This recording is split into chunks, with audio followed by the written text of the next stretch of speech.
So for part two, we'll be talking about solutions. What you can do today for a better night's sleep tonight. So what are those things? Well, we've been talking about how these things all kind of play together, these lifestyle natural remedies, how the amount of water and hydration we have play together, the amount of physical activity, the amount of sunlight that we take in, our nutritional status. All of these things are related to helping us actually get a better night rest. And so this is what we'll be talking about. Before, we talked about the importance of sleep and how it really helps to keep our bodies healthy. We talked about growth and repair, good brain health, good heart health, our diabetes, our weight, and how important this is just in general for not becoming ill. Well, one of the things I want to make sure that you have a good understanding is of the concept of blue light. And so blue light, is it bad or is it good? Some people will say, oh, blue light, you need to avoid it. Well, it's true you need to avoid blue light during the night, but during the day we should actually get as much blue light as we can. And the reason that blue light is so important is that blue light helps us maintain or regulate our melatonin levels, and melatonin is that hormone that puts us to sleep at night. So at night, if you're trying to go to sleep, you want a lot of melatonin. During the day, when you want to be awake, you don't want as much melatonin. And actually, the amount of melatonin or the depression of the melatonin that you get during the day versus the amplitude or the rise in melatonin that you get at night actually factors into how well you sleep. So you want a lot during the day, and the best source, as we'll see, is actually from sunlight in terms of depressing the melatonin during the day. But then at night, we want to get away from that. So you're looking at a chart here that basically, it looks complicated, but it really isn't. What it's basically showing us is that the dotted line is our sleep propensity. And so you see that the sleep period that's in the gray area, we want to go to sleep. So that's the propensity there, is that we're going to be sleepy and we'll go to sleep. And you can see that it correlates identically with the melatonin level. So you see the rise in melatonin during that period. Conversely, you see a decrease in cortisol, which is a stress hormone, and you also see a decrease in core body temperature. So we do indeed, our body temperature actually goes down a bit during the night when we sleep. So what does this mean? Well, it means that we should not be under stress at night because we don't want to drive up our cortisol levels. And one of the things that drives up our cortisol levels is our eating. When we eat, our cortisol level goes up. It is a stress hormone, but it also goes up when we eat. It also wakes us up because it's a stress hormone. Remember the bear coming through the wall? I want to get away. And so it wakes us up, and it also does some things to the glucose in our body. But we want that to be way down when we're ready to go to sleep. We also want our core body temperature to go down. So that also means that we shouldn't sleep in rooms that are too hot. We should try to sleep in rooms that are rather cool so that our core body temperature can reduce itself. The other thing is that our hydration level also affects our ability to reduce our core body temperature. If we're in a good state of hydration, then our blood vessels can relax and our core body temperature can fall. If we're in a state of dehydration, then our blood vessels tend to constrict and we are not able to release as much heat at night.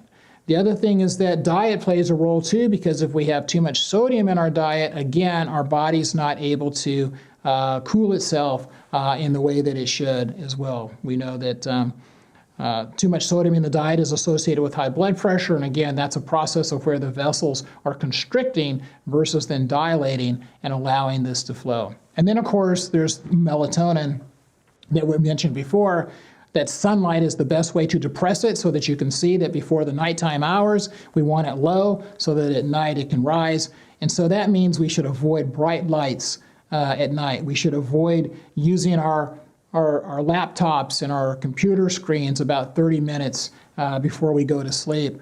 And if you get up to use the restroom, try not to turn on a lot of lights, maybe get amber night lights and things like that. So we'll talk a little bit more about that.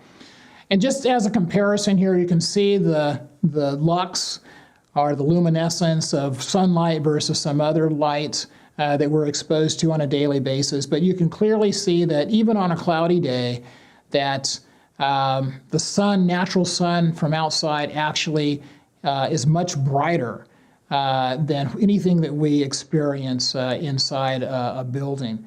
We don't notice it that much because our bodies have this ability to adapt to the sun, and our eyes do different kinds of things so that we don't blind ourselves out there in that bright light.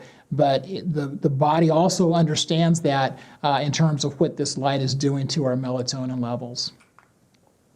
So again, we mentioned that what is the right amount of sleep? For an adult, we want to aim for 7 to 8 hours of restful sleep every night.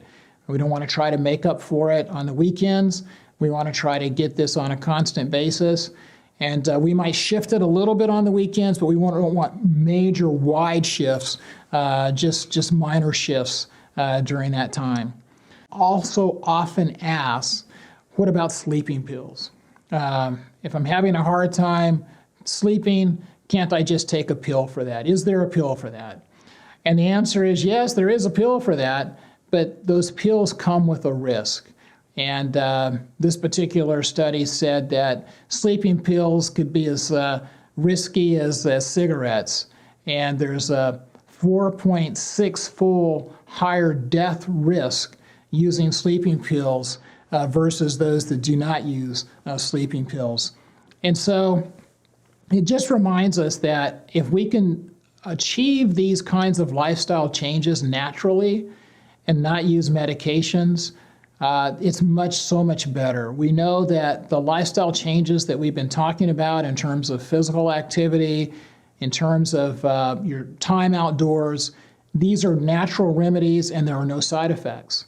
Versus medications always have side effects. Anytime you see a medication advertised, they talk about all the side effects. When you pull out the pill from the bottle, there's an insert that talks about all the side effects. So anytime we can use a natural remedy, that is preferred. That's what the body wants. And we just need to help the body do the things that the body wants to do a little bit better. The other thing we've been talking about is melatonin. We've talked about natural ways to regulate your melatonin based on exposure to bright light and sunlight, blue light in particular. There are times that if you are traveling overseas or for short periods of time, that you're having some issues that you might consider using melatonin. It is very effective, but it's only recommended for short periods of time. The dosage will vary. You start with a low dose, like 0.5 milligrams, and you can gradually increase this all the way up to 5 milligrams, depending on how you respond to this. But again, it's not the go-to for your long-term sleep issues or long-term insomnia. It's for short periods of time, as I said, jet lag, things like that. At the max, we should only use it for a couple of months if we're having some issues. And then you should seek help from somebody that can tell you how to change your sleep hygiene to actually improve your night's sleep. And even with the jet lag, you can use light therapy. Remember I said how light helps you regulate your melatonin level. So if you're traveling across country, there are techniques that you can use where you stay awake during certain hours on the flight. And then when you get there, you can use light to help speed up your body's adaptation to the new environment and the new time schedule. But again, if you need to use melatonin during those times, it's probably okay. But again, just not a long-term solution. There are foods that we can eat that contain tryptophan. And tryptophan is converted into serotonin, and then it's converted into melatonin. And again, that's the thing that we're after. And of course, the middle intermediate product, the serotonin, we know is very powerful for depression. So remember how I said all of those conditions are related? So sleep could also be related to depression because of the byproducts of some of the things that we eat. And that we're showing here on this particular diagram. So what are some of those things? Well, they're whole foods, natural foods, no processed food here. But spinach, asparagus, soybeans, nuts, wheat germ, these are all natural things. And of course, they help with the tryptophan that can then be converted into melatonin. Other foods that we can eat that will help us with our sleep, pistachios have been shown to be very good for that. And you don't need a lot, just a few pistachios can actually do it. And you want to do this close to bedtime, maybe 30 minutes to 60 minutes before you go to bed. Dark cherries also are very powerful. Ginger tea. Now, of course, you want to, anytime you drink the tea, you don't want to have any caffeine in it because that would wake you up. So ginger tea that's decaffeinated or uncaffeinated before bedtime. And of course, you want to avoid sweets and some of those processed foods because if you think about the cortisol that we talked about before, we also talked about the process, we talked about the sodium in our diet helping or hindering our ability to lower our core body temperature. Processed foods are loaded with sodium. And so that's why you see the note here regarding processed foods. And of course, alcohol and caffeine, they affect our sleep cycles as well. We're not going to achieve the same kind of sleep that we need. So what are the tips? I've touched on a lot of these. We want to establish a daily routine. Our body likes routine. And so when we get up, we should try to get up at a regular time. We should try to go to bed at a regular time. And if we can, we should have a routine about going to bed. You know, what are the things that you do before you go to bed? And that's a signal to your mind and signal to your body that, okay, we're getting ready to go to bed. You know, I put away my smartphone, I put away my laptop because I'm getting ready to go to bed. The other thing is that we should not work in our bed. Our bed should be a place that we go to sleep. Again, we send our mind a signal. When I go to bed, get in the bed, the actual bed, I'm to sleep. I'm not to work on anything. I'm not to watch TV. I'm not trying to do these other things. Again, we want to look at our medications because there are certain medications that can interfere with our sleep. And even the sleeping pills, I didn't get into this when I talked about the higher death rate among those that take sleeping pills versus those that don't, is that we believe that what the sleeping pills do is that they interfere with those sleep cycles that we mentioned earlier on. And our body is doing important things in each of those cycles. And it could be that these sleeping pills are depriving our body of some of those deep sleep cycles that we need for repair. And so therefore we suffer the consequences. But certain medications, alcohol can do the same kind of thing. And so therefore we need to be careful about that. So again, stay away from the caffeine, coffee, tea, chocolate. These things can disrupt sleep as well. If you do drink coffee, try not to drink any in the afternoon because the half-life of caffeine can be quite long. And so even if you have your last cup of coffee around 1 o'clock in the afternoon, you still may have caffeine on board when you go to sleep later on in the day. We also want to avoid eating late in the day. So we should try to stop our eating within 3 hours of going to bed. So those late night meals and late night snacks are not the best thing because, again, that pushes the cortisol, and we don't want to have that as well. We should try to relax before bedtime, so probably vigorous physical exercise, going to the gym right before you're trying to go to bed probably isn't the best thing to do. Now, again, these are general tips. There are some people, I'm sure, that can go to the gym and fall right to sleep. But perhaps they're already sleep deprived, and maybe that's why that works for them. But in general, these are things that tend to help people to fall asleep better and get a better quality sleep. Again, we want to make sure that we have a completely dark room and not any lights. If possible, we want to have a quiet room and a cool room as well so that our core body temperature can drop as well. Again, going back to a famous Christian writer, Ellen White, she talks about sleep, and she makes the observation that, we should also be on a routine. Wake up in the morning, set your hour early, and get up and go.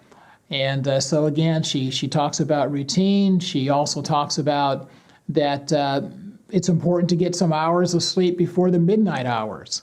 And so I'm sure she probably didn't know all the things about the sleep cycles and what's happening during those cycles. But again, we know that early on in our sleep pattern, our cycles, we're in that deep sleep, and that's the most restorative sleep. And we want to make sure that we get that. And of course, if you're going to bed too late, then we might miss some of that and not get as much of that. So anyway, just really interesting things from this particular writer that I know a lot of you are very familiar with. So again, an overview. Sleep, it protects us against obesity, it protects us against diabetes. It keeps our appetite in balance so that we're not as likely to overindulge and gain weight. But not only that, just in terms of the calories that we take in, it also helps us, our body, to deal with any calories that we take in. Our insulin sensitivity is higher, our glucose tolerance is higher with sleep versus not having enough sleep.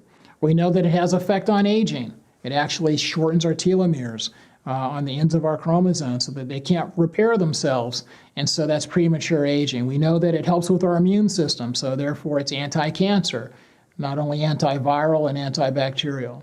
And we know that it helps us with things like reflexes and reaction time. I really didn't say a lot about that, but I think you can understand that if you're sleep and groggy, you can't react the same way. People driving cars, there's a reason they get into accidents if they don't have enough sleep. And then, of course, it improves our cognition and our memory and our ability to concentrate and to perform our work well.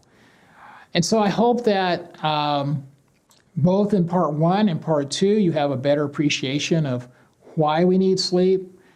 You have a better appreciation of how these other lifestyle natural remedies work together to improve our sleep as well as improve our overall health, and why it's important not to just focus on one, but to kind of look at all of these in tandem and together. And also that there are some things that you can do, that you don't have to grab the sleeping pill. That's not a long-term solution.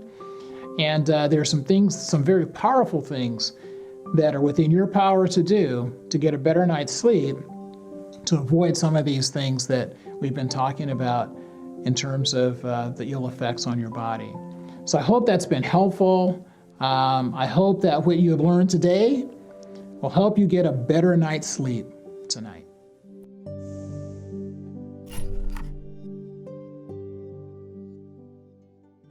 Hi everyone, we have a special gift for you. The Ministry of Healing is a book that shows you how you can improve your mental, physical, and spiritual health. It has excellent information about building a healthy and happy home.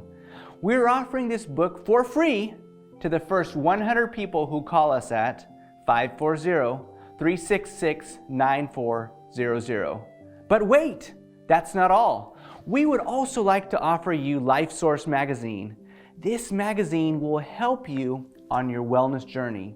This issue has topics such as the power of a plant-based diet, how to make a switch to a plant-based diet, vitamin D, omega-3 fats, the smart fats, how to improve brain function, and many others.